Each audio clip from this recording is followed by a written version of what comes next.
بسم اللہ الرحمن الرحیم. ہارون رشید عرض کر رہا ہوں. السلام علیکم ورحمۃ اللہ وبرکاتہ. بڑی خبر تو وہی ہے جو ڈاکٹر موحد پیرزادہ نے دی ہے کہ بشریٰ بی بی کو جو سزا ملی ہے 7 برس کی، اس کے پیچھے پختونخوا کے وزیر اعلیٰ علی امین گنڈاپور کا ہاتھ ہے، اور انہیں اصرار ہے ڈاکٹر صاحب کو کہ یہ اس خبر کی انہوں نے پوری طرح تصدیق کی ہے کئی ذرائع سے، اور اس کی وجہ بھی انہوں نے بیان کیا، اس پہ بعد میں آتے ہیں. لیکن ظاہر ہے تیور تو ان کا مشکوک نظر آتے ہی تھے پہلے ہی سے، اور بہت سے اخبار نویسوں کو اس کا یقین تھا. برطانوی اخبار ڈیلی ٹیلی گراف کے تجزیے کو بڑی اہمیت دی جا رہی ہے. اس میں 2-3 بڑی اہم باتیں کہی گئی ہیں. ایک تو یہ کہ ڈونلڈ ٹرمپ کی ٹیم کے ساتھ، رچرڈ گرینل اور اٹارنی جنرل کے ساتھ، جو اس نے کہا کہ عمران خان کے اتحادی ہیں اخبار نے لکھا ان کے اتحادی ہیں، یعنی پرجوش حامی ہیں، ان کے ساتھ حکومت پاکستان کے تصادم کا امکان بڑھ گیا ہے.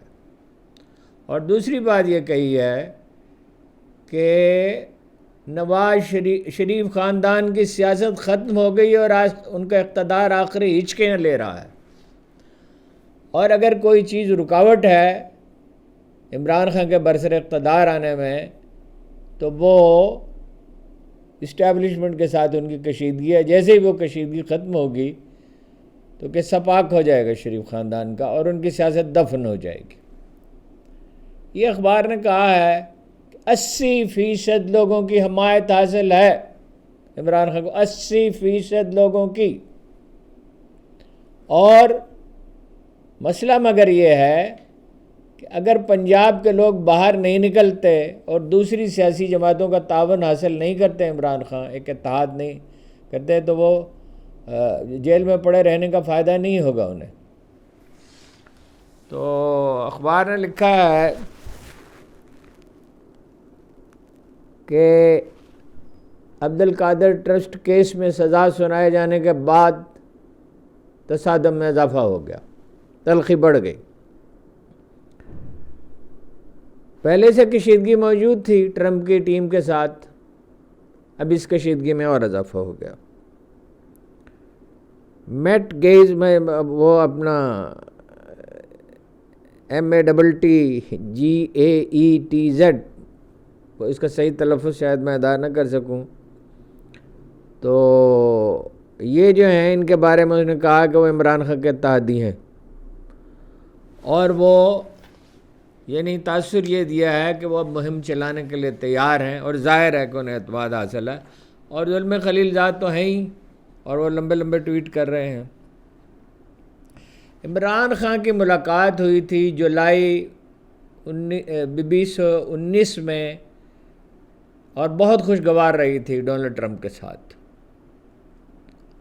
اور بہت اس اعتماد کا عمران خان نے مظاہرہ کیا تھا. یہ نواز شریف وغیرہ تو چٹیں لے کے بیٹھتے تھے نا، اور گیلانی صاحب ایک دفعہ گئے تھے تو وہ اتنے مؤدب تھے کہ انگریزی بھول گئے اور بے سروپا گفتگو کرتے رہے. یہی باقیوں کا بھی حال تھا. محترمہ بے نظیر کا کچھ بہتر تھا ان سے. زرداری صاحب وغیرہ تو خیر میرے ہی خوش آمدی حسین حقانی جیسے لوگوں کو ہائر کیا، اور یہی باجوہ صاحب نے کیا. یہ تو غلام اور آقا کا رشتہ تھا ان کا. رہائی بھی نواز شریف صاحب کی جو ہے وہ اسی امریکی صدر اور ان کے کہنے پر عرب اتحادیوں کی وجہ سے ہوئی تھی. ان کے جو امریکہ کے جو عرب اتحادی جو اسرائیل کے سامنے سر تسلیم خم کیے کھڑے ہیں اس قتل عام کے باوجود. جو بائیڈن سے عمران خان کی کبھی بات نہیں ہوئی. بات کیا، جو ان کے لوگ CIA کے چیف سمیت، سربراہ سمیت جو ان کے لوگ یہاں آتے رہے، اور جو عمران خان سے ملنے کے خواہش مند سے، عمران خان نے ان میں سے ہر شخص سے ملنے سے انکار کیا. اور ایک بار جب انہیں بلایا بھی گیا ایک کانفرنس کے لیے تو بھی انہوں نے جانے سے گریز کیا. اور یہ کوئی سخت لفظ نہیں کہا، مگر یہ کہا کہ ٹھیک ہے وہ مصروف ہیں تو مصروف رہیں. دوسری طرف پاکستان میں پی ٹی آئی اور حکومت کے درمیان مذاکرات کی کشتی جو ہے وہ ڈول رہی ہے، اخبار نے لکھا۔ اور اس کی وجہ کیا ہے؟ اس کی وجہ یہ ہے کہ جو نام نہاد حکومت ہے اس کے پاس کوئی اختیار نہیں ہے۔ مذاکرات میں تعطل آیا تو وہ اسے جاری نہ رکھ سکے، لیکن پچھلے اتوار کو جیل کا دروازہ کھلا اور اسٹیبلشمنٹ کے لوگوں نے آمادہ کر لیا مذاکرات پہ، تو ان کی کوئی حیثیت نہیں ہے۔ بحران مزید بڑھ گیا ہے۔ یہ دائروں کا سفر ہے، اخبار نے لکھا یہ دائروں کا سفر ہے، اس سے بحران مزید بڑھ گیا ہے اور اس کی قیمت پاکستانی عوام چکا رہے ہیں۔ 50% آبادی افلاس کا شکار ہے، یعنی اپنی بنیادی ضرورتیں پوری نہیں کر سکتی، اور یہ تعداد بہت تیزی کے ساتھ بڑھی ہے۔ صنعتی شعبے کی پیداوار مالی سال کے یعنی 1 جولائی سے شروع ہوتا ہے نیا مالی سال، 5 مہینوں میں، دسمبر ظاہر ہے اس میں شامل نہیں، یہ 5 مہینوں کا انہوں نے جائزہ لیا ہے۔ اس میں صنعتی پیداوار منفی ہے، یعنی کم ہو گئی ہے، اور IMF کا خیال یہ ہے کہ 3% شرح ترقی رہے گی زیادہ سے زیادہ، اور عمران خان کے دور میں کتنی تھی؟ 6% تھی۔ کورونا ہوا، بے شمار قرضوں کا بوجھ چھوڑ گئے تھے، اور وہ تو خیر قرضے لینا تو ان کا مشغلہ ہے۔ 4000 ارب روپے کے قرضے لیے ہیں نواز شریف صاحب نے، شہباز شریف نے، 4000 ارب روپے، یعنی کوئی 13 بلین ڈالر کے مقامی قرضے لیے ہیں۔ آنے والی نسلیں جو ہیں وہ اس کی قیمت چکائیں گی اور ان کی شان میں قصیدے پڑھا کریں گی۔ میری تو مستقل طور پر یہ رائے ہے کہ اس ملک میں یہ رہ سکیں گے نہیں، نہ یہ رہ سکیں گے نہ زرداری صاحب رہ سکیں گے۔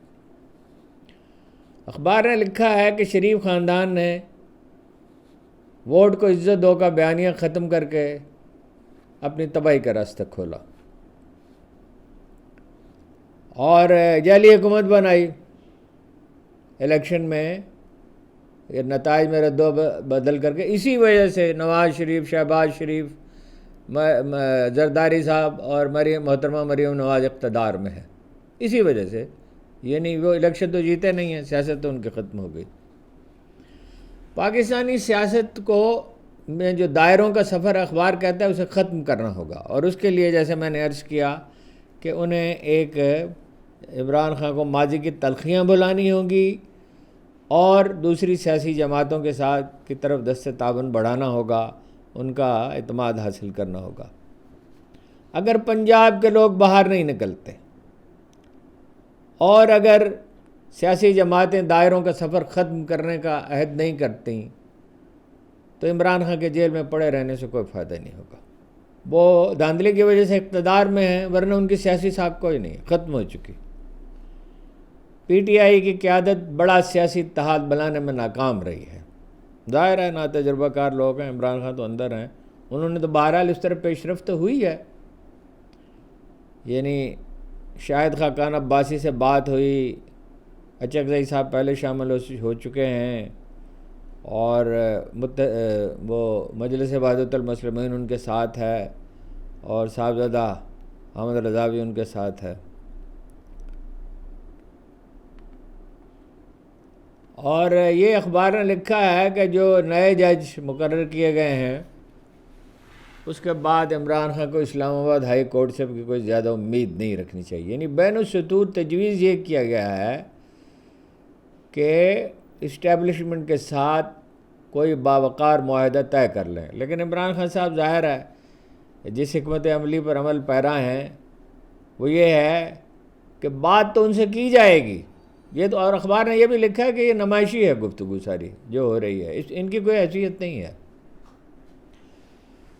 وہ یہ ہے کہ دباؤ بھی بڑھایا جائے اور بات بھی کی جائے، اسی دباؤ میں بات کی جائے۔ ظاہر ہے ہاتھ پاؤں تو پھولے ہوئے ہیں سبھی کے۔ ادھر القادر ٹرسٹ کیس پہ جو ہے وہ پی ٹی آئی کا رد عمل شد و مت سے جاری ہے۔ سلمان اکرم راجہ نے آج پریس کانفرنس کی ہے جس میں انہوں نے کہا ہے کہ مفت زمین دی گئی، تقریباً مفت، ملک ریاض کو کراچی میں، اور یہ کہا کہ ان کے 9 اکاؤنٹ تھے، اس پہ تحقیقات شروع ہوئی برطانوی کرائم ایجنسی نے، برٹش کرائم ایجنسی نے اس پہ تحقیقات کی، چونکہ اس میں جرم نہیں پایا گیا، صرف پیسے لائے گئے. اور پیسے لانے پہ میں اپنی طرف سے عرض کر رہا ہوں کہ پیسے لانے پہ برطانوی حکومت کو کیا اعتراض ہے؟ تو جو سوئٹزرلینڈ میں جس طرح بلیک منی آتی تھی، یہ بھی تو بلیک منی ہے شریف خاندان کے. $800 ملین کی انویسٹمنٹ کی تھی، بعد میں کچھ اور بھی کی ہوگی. یہ تو پاناما سے 1 سال پہلے میں نے خبر دی تھی کہ $800 ملین کی خبر دی، اور سورس بالکل ٹھیک تھا. سورس وہ تھا جو ان کے ساتھ شریک تھا کام میں، شریف خاندان کے ساتھ. جس کے بعد شہباز شریف صاحب سے میری ملاقات ہوئی تھی، اور انہوں نے مجھے 2.5 گھنٹے کی بریفنگ دی تھی، مگر یہ مان لیا تھا کہ پیسے بھیجے گئے. صرف یہ کہا کہ اتنے نہیں بھیجے گئے. بھیجے تو گئے نا، جرم تو سرزد ہوا، اور اس جرم کی کوئی سزا نہیں ہے. سزا جو ہے وہ عام آدمی کے لیے، سزا سیاسی مخالفین کے لیے، ان کے لیے نہیں. لیکن ایک دن آئے گا، بکرے کی ماں کب تک خیر منائے گی؟ وہ پنجابی میں کہتے ہیں 100 دن چور کا، 1 دن ساتھ کا. ساتھ یعنی پکڑنے والے کا، صحیح فیصلہ کرنے والے کا. چوری تو انہوں نے کی ہے، اور زرداری صاحب نے بھی کی ہے، جیلی کھاتے ہیں. تو سلمان اکرم راجہ کا کہنا یہ ہے کہ ملک ریاض کے ساتھ جو معاہدہ ہوا، ان کا ویزا منسوخ کر دیا گیا، انہیں برطانیہ میں ان کے اور ان کے صاحبزادے کے برطانیہ میں داخلے پر پابندی لگا دی گئی. مگر پیسے چونکہ جرم نہیں سرزد ہوا تو پیسے ان کو دے دیے گئے. اور اس میں یہ کہا گیا کہ یہ پیسے جو ہیں ملک ریاض کے اور سپریم کورٹ میں جمع کرا سکتے ہیں معاہدوں. اسی لیے شاید عمران خان نے کہا ہے کہ وہ جو بند دفعہ تھا اس کو کھول کر دیکھ لیا جائے. سلمان اکرم راجہ نے کہا کوئی تعلق ہی نہیں ہے کابینہ کا اس معاملے سے، یہ برطانوی کرائم ایجنسی اور ملک ریاض کے درمیان معاہدہ، اور اسی کے تحت پیسے آئے ہیں. 1-2 دن میں انہوں نے کہا کہ اپیل دائر کریں گے اسلام آباد ہائی کورٹ میں.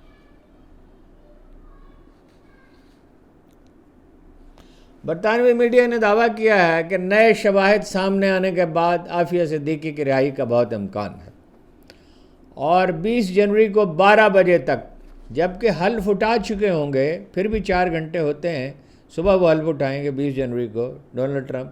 جو بائیڈن انہیں معافی دے سکتے ہیں، جنہوں نے اپنے بیٹے سمیت 2400 لوگوں کی سزائیں معاف کی. یہ امریکی اس کا صدر کا اختیار ہوتا ہے کہ جس کو چاہے، جس کی چاہے سزا معاف کر دے، اور اپنے طور پہ معاف کر دے.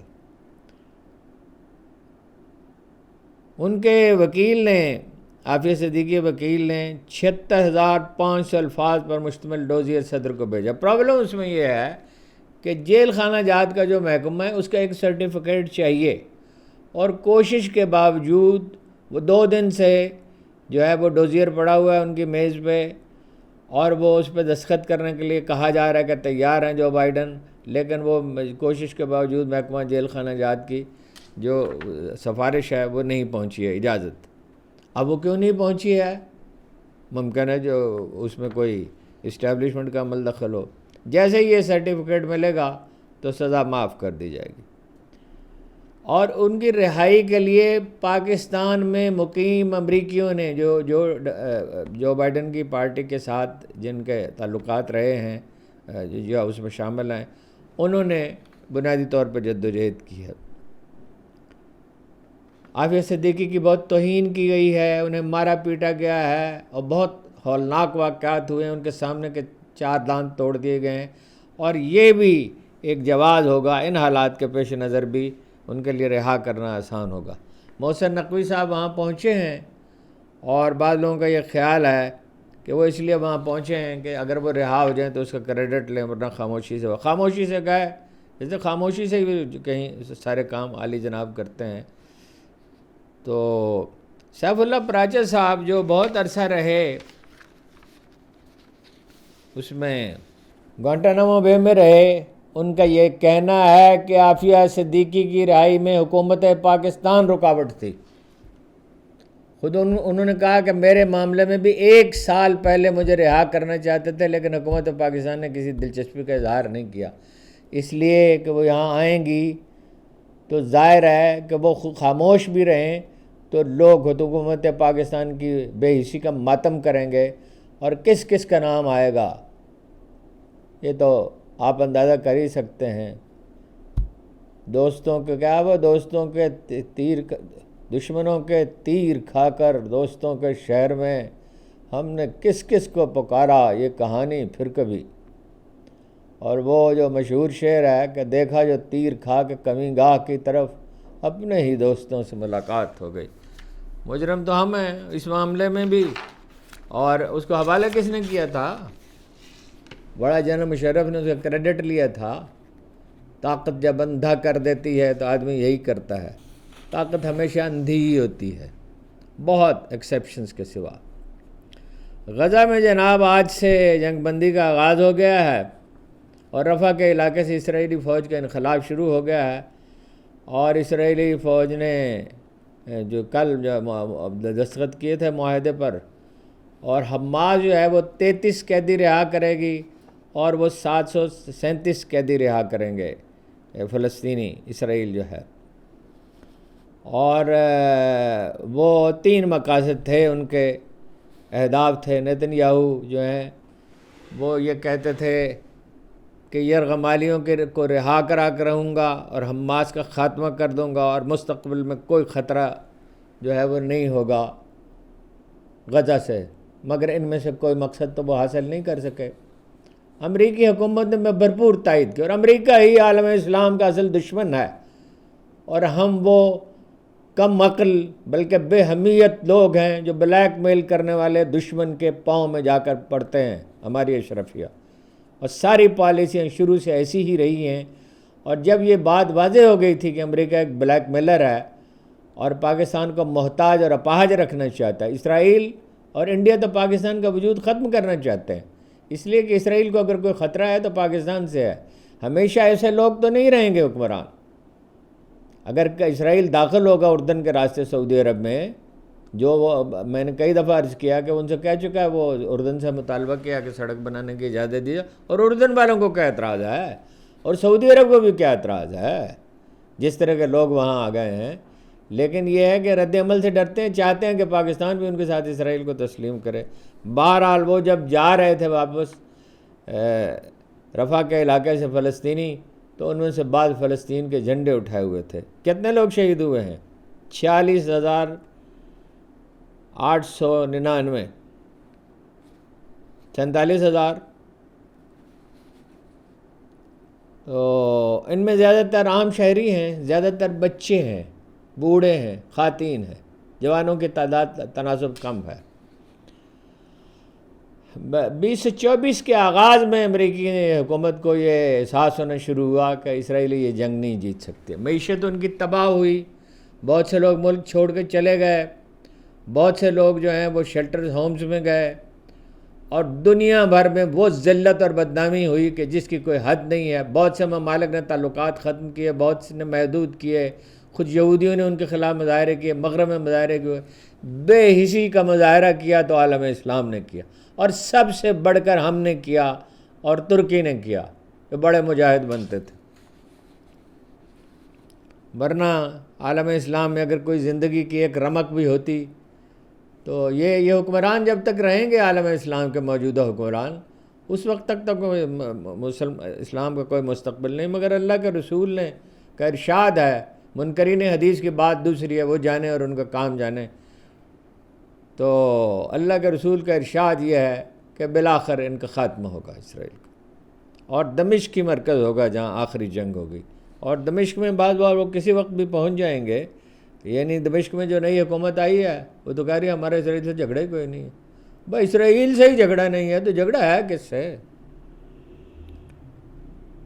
تو اپنے مقاصد تو وہ حاصل نہیں کر سکے.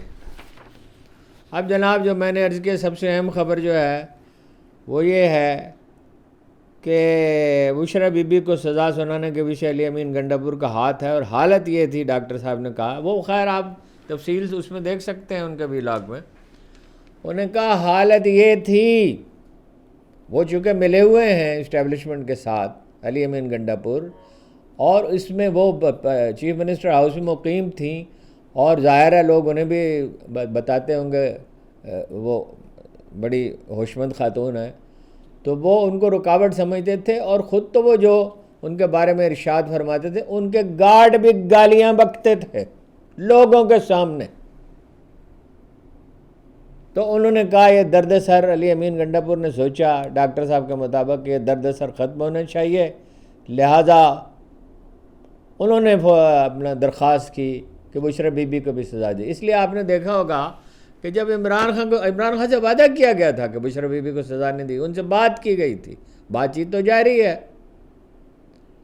اس لیے آپ نے دیکھا ہوگا کہ وہ جب عمران خان کو سزا سنائی گئی تو ان پہ چہرے پہ تو کوئی تاثر نہیں ابھرا، وہ تو جانتے تھے۔ لیکن جب بشرا بی بی کو سزا سنائی گئی جس کا ان سے وعدہ کیا گیا تھا کہ نہیں سنائی جائے گی، تو ان کا چہرہ ذرا سا بجھ گیا، جس پہ وہ ایک صاحب جو ہے انہوں نے قرآن ہاتھ میں اٹھا لیا اور میں حلف دیتا ہوں۔ بھائی لمحہ بھر کے لیے کسی شخص کا اس طرح کے غیر متوقع واقعہ پہ یعنی ذرا سا پریشان ہو جانا، اداس ہو جانا، یہ تو فطری ہے۔ مگر یہ وہ لوگ ہیں اس قدر نفرت اور بغض۔ ایک اور ہے زہد و تقویٰ کا مارا ہوا اور خبت عظمت کا مارا ہوا، روز وہ ایک وعظ لکھتا ہے اور اخبار اسے چھاپتا ہے کہ عمران خان نے بڑی غلطی کر دی، عمران خان نے بڑی تباہی پھیلا دی۔ عمران خان کے آنے سے پہلے تو یہاں دودھ اور شہد کی نہریں بہہ رہی تھیں اور اب بھی بہہ رہی ہیں، اور بہت غریبوں کی حالت سنبھل رہی ہے اور بہت لا اینڈ آرڈر کی سچویشن اچھی ہے۔ جب آدمی نفرت اور بغض میں مبتلا ہو جاتا ہے تو پھر یہی کچھ ہوتا ہے۔ بہرحال وہ سرکاری اخبار میں جو کچھ کہہ رہے ہیں، وہ جو ایک آدمی ہے سمجھدار، اس کے رائے جو بھی ہو، اس کے معاملات جو بھی ہوں، وہ کہتا ہے، نجم سیٹھی کہتا ہے کہ پھنس گئے ہیں سارے اور عمران خان کو روک نہیں سکتے، اور وہ کمزور پوزیشن میں نہیں ہے۔ دیکھیے عمران خان کی اسٹریٹجی پہ جو اعتراض کیا جا رہا ہے، کسی حد تک انہوں نے بھی کہا، اگرچہ وہ کافی متوازن ہے ڈیلی ٹیلی گراف کا، لیکن یہ جو سرکاری اخبار نویس جو واز کر رہے ہیں کہ وہ بڑی غلطی کر رہا ہے، بڑی غلطی کر رہا ہے، تو ایک سادہ سا اصول ہے پولیٹیکل سائنس کا کہ کمزور پوزیشن میں مذاکرات نہیں کرنے چاہیے۔ وہ طاقتور پوزیشن میں ہوگا، اور اس کا انحصار بہت کچھ 8 فروری پہ ہے۔ 8 فروری کو پنجاب میں لوگ اگر باہر نکلے، پختونخوا میں تو نکلیں گے ہی، اور کوئٹہ میں مجھے امید ہے کہ نکلیں گے، اندازہ ہے میرا، اور کراچی میں بھی اگر لوگ نکلیں تو دباؤ بڑھتا جائے گا، اور ایک دن فیصلہ کرنے پر جس چیز کی کوئی بنیاد ہی نہیں ہے، ایک مکان ہے، اس کی بنیاد کمزور ہے، اس کو گرنا ہے، گرنا تو اس حکومت کو ہے، اس کا تو سوال ہی پیدا نہیں ہوتا کہ یہ برقرار رہ سکے۔ ڈیلی ٹیلی گراف تو کہتا ہے کہ ان کی سیاست دفن ہو جائے گی، دم توڑ دے گی، اور ان کا اقتدار بالکل عارضی ہے، اور ان کی سیاست ختم ہو چکی ہے شریف خاندان کی۔ آج کے لیے جناب یہی کچھ، آپ کا بہت بہت شکریہ۔